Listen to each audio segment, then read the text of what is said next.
उमर खालिद के पोस्टर लगाए गए, वरवरा राव के पोस्टर लगाए गए और कहा गया इन्हें आजाद करिए।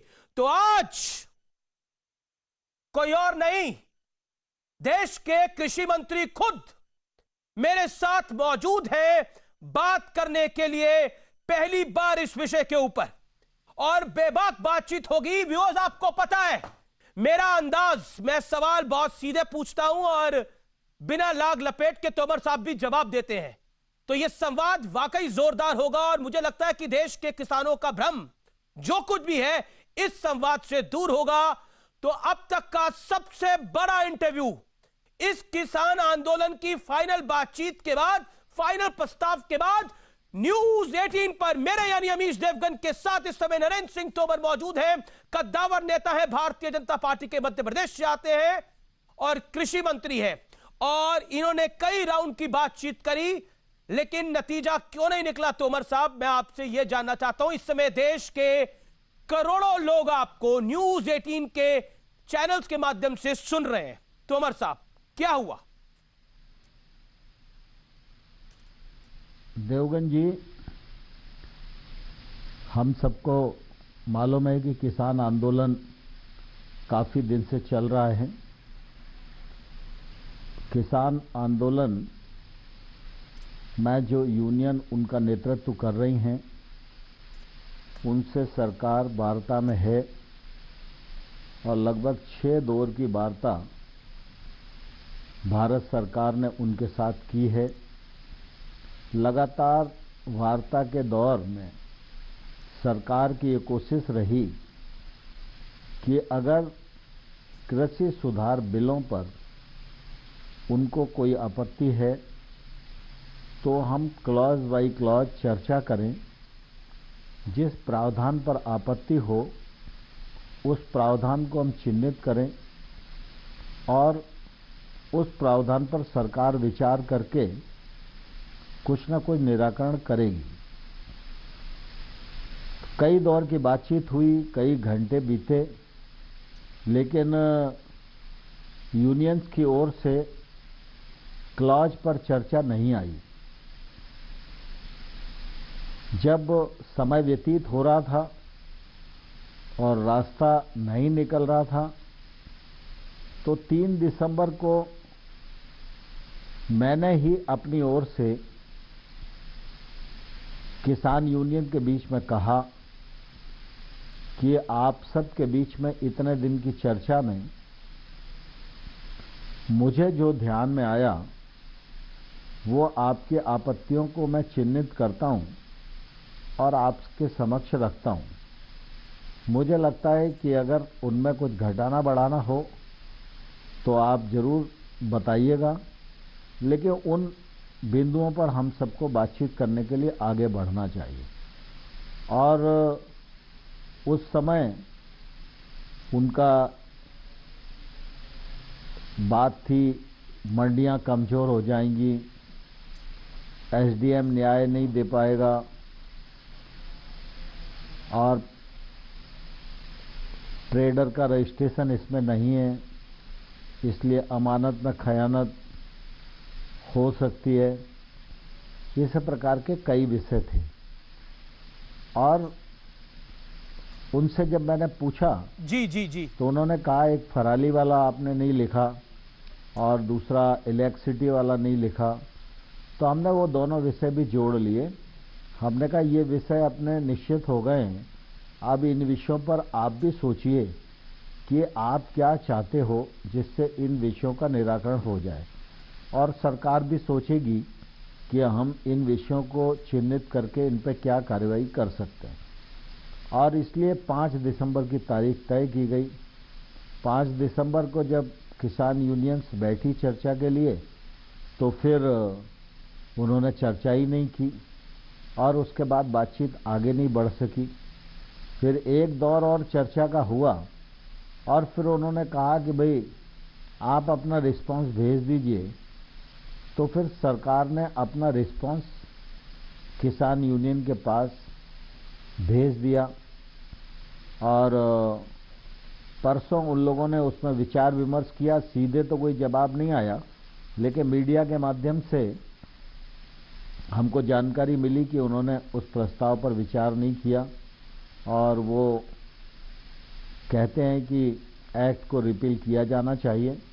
मैंने बार बार सरकार की ओर से ये कहा है कि सारा कानून खराब नहीं होता, कानून में कुछ अच्छाइयाँ भी होती हैं, कुछ प्रतिकूलता भी आपको लग सकती है और इसलिए हम प्रावधानवार विचार करें तो इसका रास्ता निकल सकता है। तोमर जी, लेकिन मुझे लगता है कि प्रावधानों में शायद उनकी रुचि नहीं है, इसलिए रास्ता तोमर जी, निकलने उनकी में अगर उनकी सोल्यूशन में रुचि नहीं है, महसूस हो उनकी रही है। प्रावधानों में रुचि नहीं है, तो उनकी रुचि किस चीज में है? क्योंकि किसान चाहते हैं कि उनकी समस्या का निदान हो जाए और उनकी समस्या इन कानूनों से। उन्होंने स्पष्ट रूप से कहा, उन्होंने प्रेस कॉन्फ्रेंस में कहा कि ये 3 कानून रद्द होने चाहिए, रद्द हुए बिना बात नहीं होगी। उन्होंने तो यहां तक धमकी दी कि वो दिल्ली को जोड़ने वाले सारे रास्तों को ब्लॉक कर देंगे, टोल प्लाजा पर कब्जा करने की बात कही। क्या आपको लगता नहीं है कि अगर ऐसा होगा तो एनआरकी पूरे सिस्टम में फैल जाएगी, खासतौर पर दिल्ली जो कि देश की राजधानी है और पॉलिटिकल पार्टीज का समर्थन है किसानों के साथ? मैं भी अभी किसान भाइयों को ये अनुरोध करना चाहता हूं कि किसी भी आंदोलन का रास्ता और परिणाम वार्ता के बिना नहीं निकलता है और सरकार जब वार्ता करने के लिए तैयार है और आपकी वार्ता चली रही है और इस बीच में नए नए आंदोलन की घोषणा करना, इसको किसी प्रकार से उचित नहीं माना जा सकता। जहां तक राजनीतिक दलों का प्रश्न है, मैं राजनीतिक दलों को भी ये कहना चाहता हूं कि उनको किसानों के कंधे पर रखकर बंदूक नहीं चलाना चाहिए। जो राजनीतिक दल समर्थन करने की बात कह रहे हैं, वो राजनीतिक दल को अपने गिरेवा में झांकने की कोशिश करनी चाहिए। कांग्रेस बड़ा राजनीतिक दल है, कांग्रेस ने उनको समर्थन भी दिया है, लेकिन कांग्रेस के नेता पहले इस बात को तो स्पष्ट करें कि जब 2019 का घोषणा पत्र उन्होंने बनाया था तो इन्हीं कानूनों को बनाने की और बदलने की बात कही थी, तो क्या वो अपने घोषणा पत्र से मुकर रहे हैं? या पहले घोषणा पत्र जब उन्होंने घोषित किया तो उस समय वो किसानों को गुमराह कर रहे थे कि आज वो देश भर के किसानों को गुमराह करने की कोशिश कर रहे हैं? और मैं अभी लेकिन आपके जो तोमर साहब और बहनों को ये कहना चाहता हूं, तोमर साहब, जो आरोप आप किसानों के आंदोलन पर लगा रहे हैं, किसान लगा रहे किसानों का जो आंदोलन है और जो उनके नेता है वो ये आरोप लगा रहे हैं कि सरकार गुमराह करने की कोशिश कर रही है, सरकार कॉर्पोरेट फार्मिंग को बढ़ावा दे रही है और विपक्ष तो इसमें सूट बूट की सरकार कोई लाइन को भी जोड़ लेता है। हालांकि वो उनकी राजनीति हो सकती है, लेकिन आखिरकार इतना समझाने के बावजूद किसान क्यों नहीं समझ पा रहा ये उसके हित में कानून है, अगर ये किसान पंजाब और हरियाणा का ही है तब भी? नहीं, मैं देवानंद जी आपके माध्यम से किसानों को कहना चाहता हूं जी कि सरकार बहुत साफ नीयत से इस कानून को लेकर आई है जी। यह कानून किसान को अपने उत्पादन के कहीं भी कहीं से भी बेचने की स्वतंत्रता प्रदान करता है। इस कानून के माध्यम से बिना टैक्स के खरीद और बिक्री हो सकेगी। अगर कृषि उपज पर किसी भी प्रकार का टैक्स नहीं लगेगा तो इसमें किसान को क्या नुकसान हो सकता है? तो फिर जब आप सारे संशोधन ये कर रहे हैं, भीतर अगर प्रावधान पेमेंट हो जाए जी तो तोमर इसमें जी, किसान को क्या परेशानी हो सकती है? जी तोमर जी, मेरा सवाल ये है आपसे अगला कि जब आप सारे ये प्रावधान कर रहे हैं, सारे संशोधन कर रहे हैं, आखिर क्या किसान की क्या मजबूरी है? वो मान नहीं रहा, या वो मानना नहीं चाह रहा, या उसको कोई मानने नहीं दे रहा?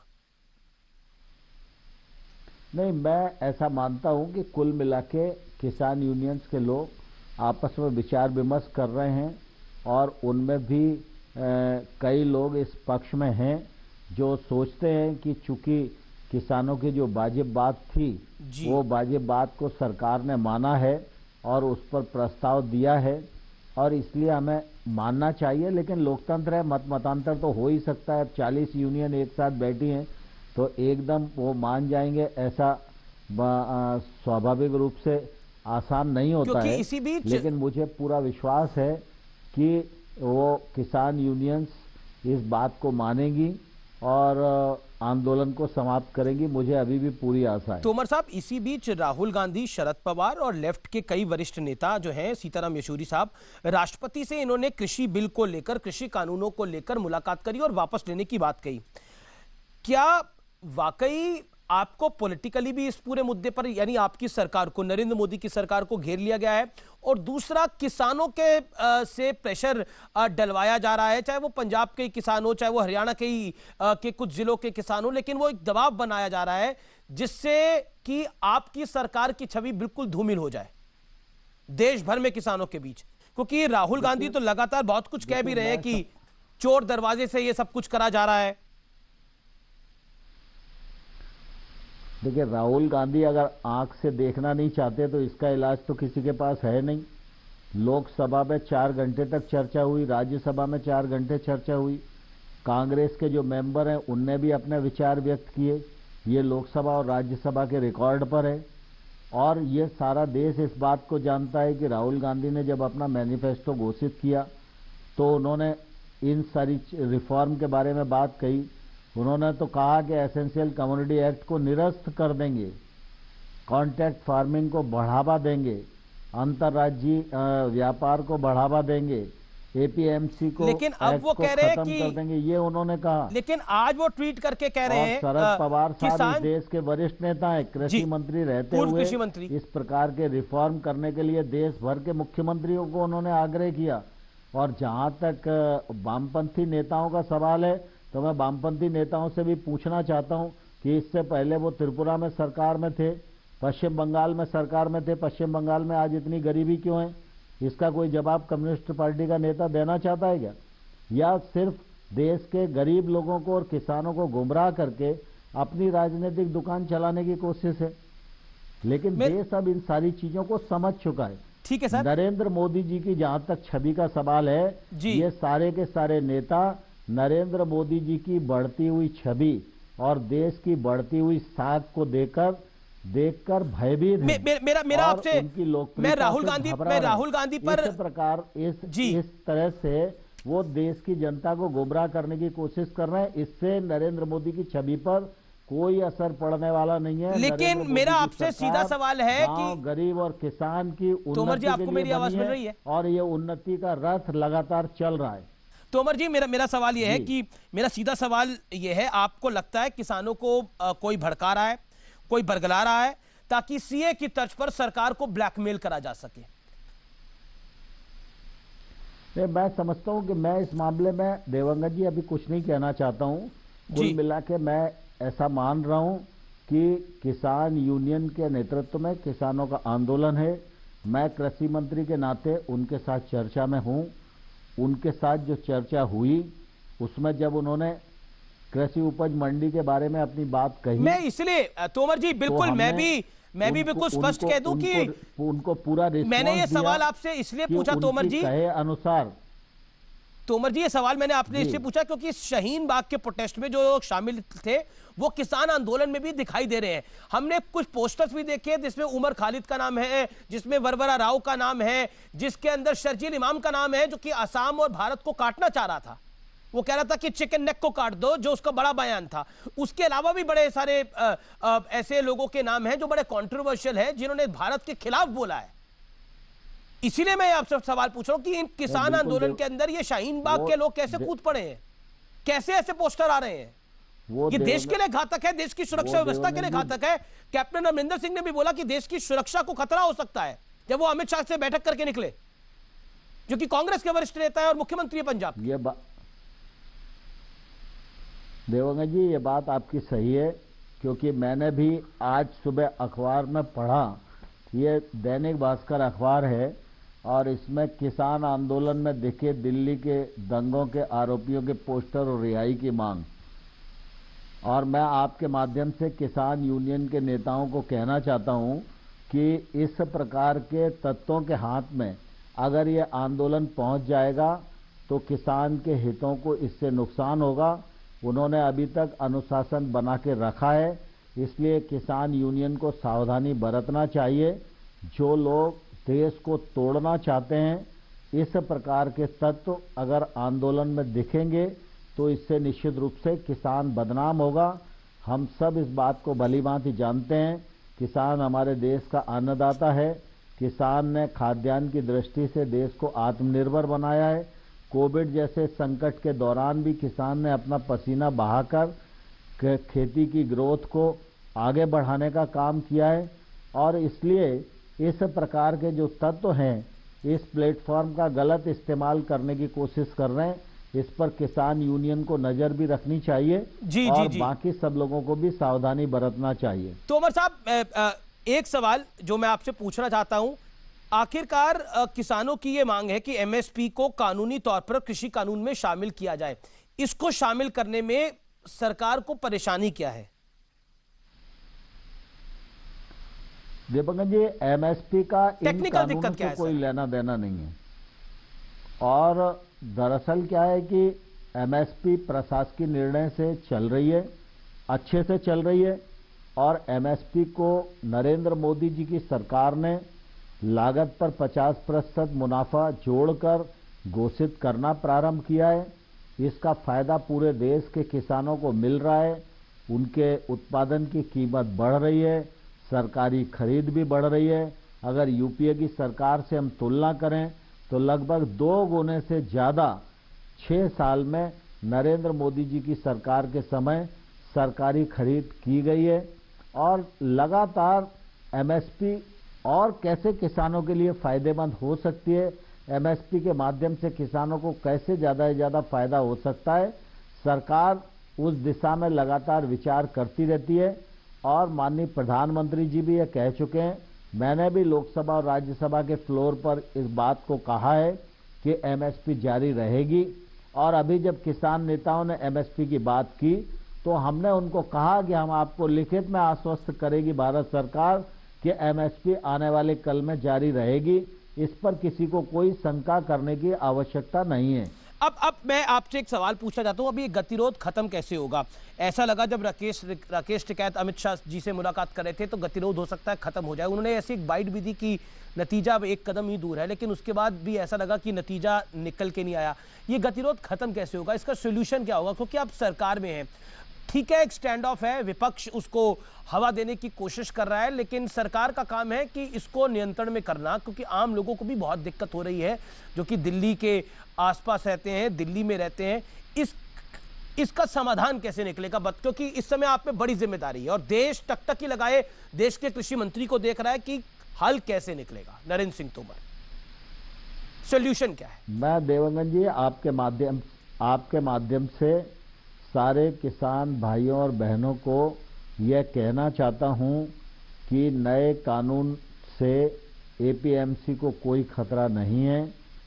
नए कानून में जहां तक संशोधन का प्रस्ताव है तो हम लोगों ने यह प्रस्ताव में दे दिया है कि एपीएमसी और प्राइवेट मंडी दोनों में समान प्रकार का रजिस्ट्रेशन और समान प्रकार का टैक्स राज्य सरकार लगा सकती है। उनका विषय एक ये भी था कि एसडीएम न्याय नहीं दे पाएगा तो विवाद के मामले में जुडिशियली में जाने की अनुमति होना चाहिए। सरकार इस बात पर भी चर्चा के लिए तैयार है। ट्रेडर का रजिस्ट्रेशन होना चाहिए, सरकार ने इस बात में भी अपनी सहमति व्यक्त की है। कॉन्ट्रैक्ट फार्मिंग का जो रजिस्ट्रेशन है, एग्रीमेंट है, उसको रजिस्टर्ड होना चाहिए। हमने इस पर भी उनको सहमति दी है। पराली के विषय में उन्होंने कहा था कि इसमें किसान को क्रिमिनलाइजेशन में नहीं डालना चाहिए। हमने कहा इसका भी समुचित समाधान करेंगे। बिजली की जो व्यवस्था है सब्सिडी की, वो यथावत रहनी चाहिए। इस मामले में भी हम लोगों ने सहमति जताई है। और मुझे लगता है कि किसान से संबंधित जो बातें हैं उन सारी बातों को किसान यूनियन के मुताबिक हल करने का प्रस्ताव हमने दिया है। देश भर के किसान इस बात को समझेंगे, पंजाब के किसान इस बात को समझेंगे और किसान यूनियन भी इस बात को समझेंगी। और मुझे लगता है वार्ता के लिए दोबारा आएंगी और जो गतिरोध है ये गतिरोध जल्दी ही समाप्त होगा। कितनी जल्दी? मैं अगर आपसे पूरी आशा है देवंगन, मैं आपसे टाइमलाइन नहीं लेना चाहता, लेकिन फिर भी कितनी जल्दी आपको लगता है ये गतिरोध जो है ये समाप्त हो सकता है?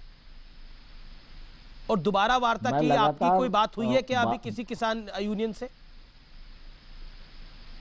मैं लगातार वार्ता करने की कोशिश कर रहा हूं और मुझे लगता है कि गतिरोध टूटेगा, वार्ता का क्रम पुनः प्रारंभ होगा और स्थिति सामान्य होगी, क्योंकि जो लोग आंदोलनरत हैं वो भी कठिनाई में हैं। ठंड का सीजन है, कोविड का संकट है और दिल्ली के नागरिकों को भी बहुत परेशानी हो रही है। आंदोलन करना लोकतंत्र में हमारा अधिकार है, अभिव्यक्ति की स्वतंत्रता हमारा अधिकार है, लेकिन हमारे अधिकार को प्राप्त करने के कारण लेकिन आप पर अधिकारों का हनन हो, आपकी सरकार पर यह आरोप लग रहा है तोमर जी कि आप मुझे लगता है किसान इस दिशा में सोचेंगे। आप अपने अलायंस पार्टनर्स को भी नहीं समझा पा रहे। अब अठावले साहब भी भारत बंद में शामिल हो गए जो आरपीआई के हैं, उससे पहले अकाली दल आपको छोड़ के चला गया। क्या आपको लगता नहीं है कि आपकी तरफ से एक स्ट्रैटेजिकल चूक हुई लोगों को साधने में, अपने सहयोगियों को साथ में रखने के लिए? चलिए शिवसेना तो पहले अलग हो गई थी सत्ता के लिए, लेकिन अब अकाली दल का अलग होना, आरपीआई का भारत बंद में साथ दे देना, मैं that is a setback for you government. जी मैं इस मामले में सभी राजनीतिक दल के लोगों को कहना चाहता हूं कि किसानों के मामले में सियासत नहीं करना चाहिए।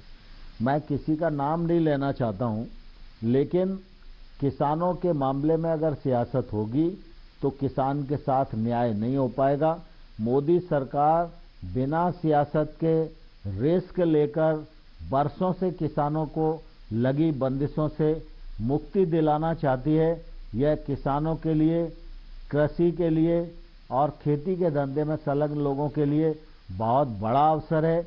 इस अवसर का वो लोग लाभ उठा सकें, इसका मार्ग प्रशस्त करने की आवश्यकता है, इसमें मदद करने की आवश्यकता है। जहां तक भारत बंद का सवाल है तो आप मुझसे अधिक जानते हैं, क्योंकि आप देश भर में उस दिन समाचार को कवर किए होंगे।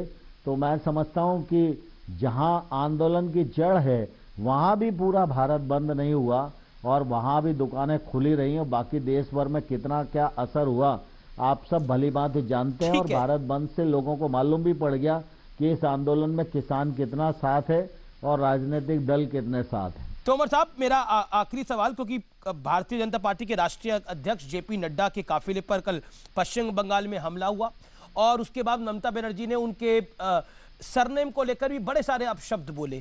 क्या कहना चाहते हैं आप? कल भारतीय जनता पार्टी के राष्ट्रीय अध्यक्ष श्रीमान जगत प्रकाश नड्डा जी के काफिले पर जिस प्रकार से पश्चिम बंगाल में हमला हुआ वो बहुत ही शर्मनाक और निंदनीय है। आजकल पश्चिम बंगाल की जो घटनाएं हैं, चाहे वो नड्डा जी पर हमला हो, चाहे वो कैलाश विजयवर्गीय जी पर हमला हो, चाहे भारतीय जनता पार्टी के कार्यकर्ताओं की हत्याओं का मामला हो, इन सब को देखने से ऐसा लगता है कि पश्चिम बंगाल में लोकतंत्र पूरी तरह समाप्त हो गया है, अराजकता व्याप्त है और इस मामले में ममता बनर्जी को शर्म करना चाहिए। और हमारा देश लोकतांत्रिक देश है, लोकतांत्रिक देश में अगर इस प्रकार की घटनाएं होती हैं तो निश्चित रूप से लोकतंत्र के लिए बहुत ही शर्मनाक है। शुक्रिया तोमर साहब, आप हमारे साथ जुड़े, आपने न्यूज़ 18 के माध्यम से सीधा संवाद किया। बहुत बहुत शुक्रिया। Thank you so much sir, pleasure having you. Narendra Singh Tomar साहब, धन्यवाद। बहुत धन्यवाद, बहुत धन्यवाद।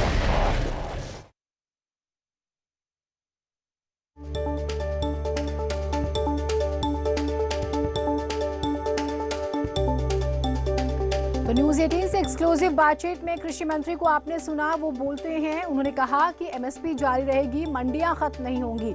जो मोटे मोटे डर हैं, खास तौर से सबसे पहले एमएसपी की बात होती है, मंडियों की बात होती है और हम ये देखते हैं कंट्रैक्ट फार्मिंग को लेकर जो है उस पर डर बना हुआ है। किसानों के हित में कृषि कानून है, ये बात वो कहते हुए नजर आ रहा है। हालांकि जो विरोध के बिंदु थे उसमें अमेंडमेंट्स को लेकर भी गवर्नमेंट तैयार है, लेकिन बात नहीं बन रही, क्योंकि एक लाइन में समझिए किसान कह रहे हैं कि आप ये तीनों कानून वापस लीजिए, किसी तरह का कोई अमेंडमेंट हमें नहीं चाहिए, सिर्फ कानून वापस लीजिए। आपने सुना कृषि मंत्री को, वो कह रहे हैं कि ये विपक्ष जो है किसानों के कांधे पे बंदूक रखकर जो है अपनी राजनीतिक रोटी सेकने की कोशिश कर रहा है। किसान जो है वो नहीं समझ पा रहे हैं कि उनके लिए कानून कितना बेहतर है।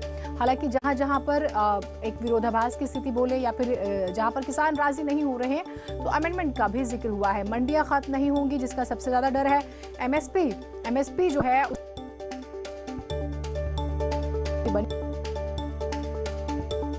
बाद आप जमीन को लेके किसान हुए हैं, तो ये भी कहा ऐसा कुछ भी नहीं होगा कि किसान के हाथ से उसकी जमीन जाए।